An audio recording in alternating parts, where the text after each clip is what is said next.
এই বাংলাদেশে একটি ঐতিহাসিক নির্বাচন অনুষ্ঠিত হতে যাচ্ছে, যে নির্বাচনে একটি অবাধ এবং সুষ্ঠু নির্বাচন এই বর্তমান তত্ত্বাবধায়ক সরকার আমাদেরকে উপহার দিবেন, জাতিকে উপহার দিবেন, সারা দেশকে উপহার দিবেন, এটাই আমরা তার কাছে প্রত্যাশা করি।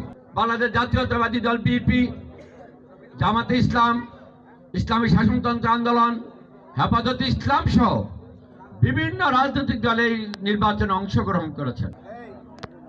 কেমন আছেন? আলহামদুলিল্লাহ ভালো। আপনারা যারা এসেছেন, আমরা কি সকলে গরুর গাড়ির পক্ষে কাজ করি? আগামীতে করব?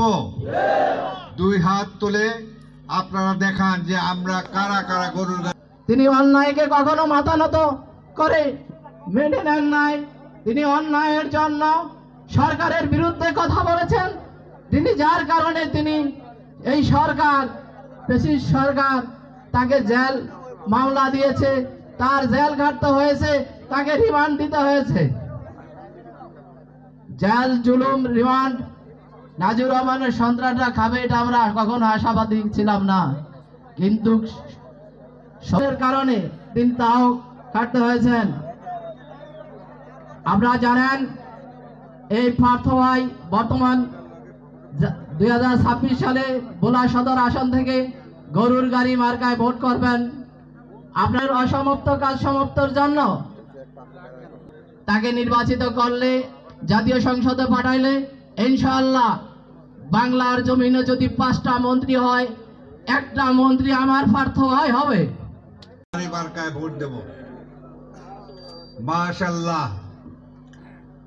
শাসন আগে আমাদের করতে হবে। আমাদের যদি জমি না থাকে, তা আমরা রাস্তাঘাট, ব্রিজ, কালভার্ট, স্কুল দিয়ে কি করব? কিছুই তো থাকবে না। যে জন্য আমি রাজাপুরের পক্ষ হয়ে বলবো যে আমরা 12 তারিখে আমার নেতা আন্দালিব রহমান পার্থকে দলমত নির্বিশেষে বিপুল ভোটে জয়যুক্ত করে আমরা তাকে এমপি বানিয়ে সংসদে পাঠাবো আমাদের এ সমস্ত ভোলার কাজগুলি করার জন্য। জনাব